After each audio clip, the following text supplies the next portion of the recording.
Ny filohan'ny Parti fédéraliste de Madagascar na PFM Andriamatoa Henri Le Cacheur kosa dia manana ny ambalany manoloana ny fanapahan-kevitra izay noraisiny CES notsindriny hatrany moa ny tokony hanamboarana ny lalam-panorenana mialohan'ny rosoana ao anatin'ny fifidianana.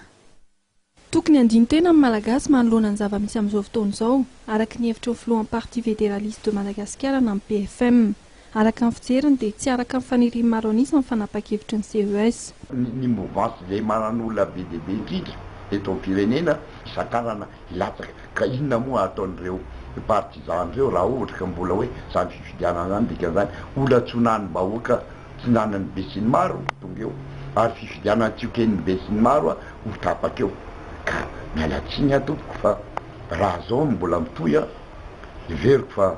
tokony heritreritra atsika fa tsy tokony potehina ty firenena ty ary tokony tsekehitsika zany karazana hoe inona moa izy ty forcing izay tianjareo atao amin'izao fotoana izao ka anjaratsika raha iroso moa tsika izany fidina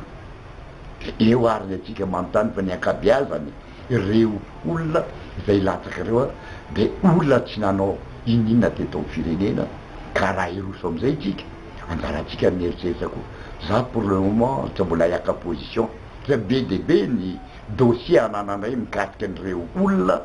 ireo tsy latsaka ireo ka dia tsy maintsy eritreretina zany ka ho hitatsika eo zany ka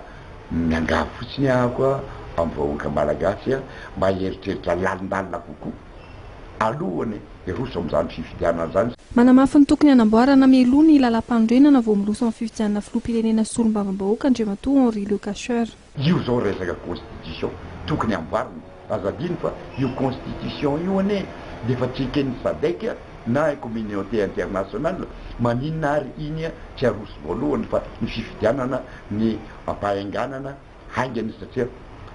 afafabaraka zareo amin'izao fotoana izao satria io resaka feuille de route io no ivavahan zareo amin'izao fotoana izao ka tokony ampitapitana io malheureusement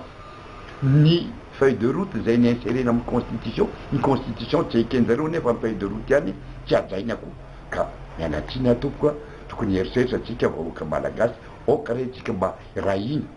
mba hiaro an'ity firenena ty ary hitsinjo ny vahoaka izay fahitatsika fa afa tsy mahanitra tsony fa ataoko hoe aleo tsy tena fa mampalahelo ka tokony rahiny atsika. Mikasika ny fanambaran'ny filohan-teteza mita farany teo na dia tara zahoy Andriamatoa Henri Le Cacheur dia hisaorana ny fanapahan-kevitra noraisiny ary no mariany ihany koa fa tsy tokony ny adevitra ny aminy hoe hilatsaka na tsy ny filohan-teteza mita satria tena efa nataony tany am-piandohanany tsy handray anjara ny fifidianana. Miantso ihany koa ny tokony andraisan'ny FFKM fanapahan-kevitra aingana manoloana ny zava-misy amin'izao fotoana izao ny filohan'ny PFM.